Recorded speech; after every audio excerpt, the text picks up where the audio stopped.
Gracias por estar en un nuevo video. En esta ocasión realizaremos una ave. Como siempre empezamos por el boceto y después de eso seguimos dando sus detalles principales.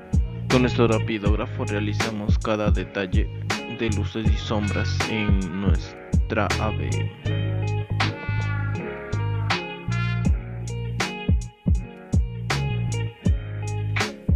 Con calma seguimos dando detalles.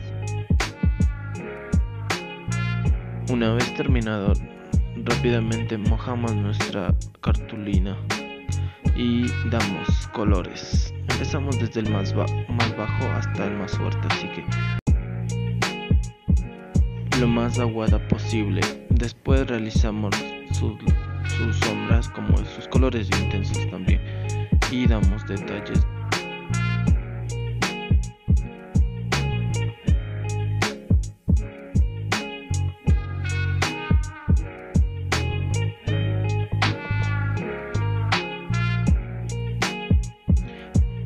Nunca te olvides de tu firma. Y si crees que te falta detalles, pues hazlo. Nunca está de más hacer algún detalle en nuestro dibujo.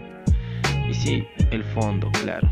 Ahora le daremos un color cálido, ya que el pájaro es un color frío. Entonces en esta ocasión el color de fondo va a ser un color cálido.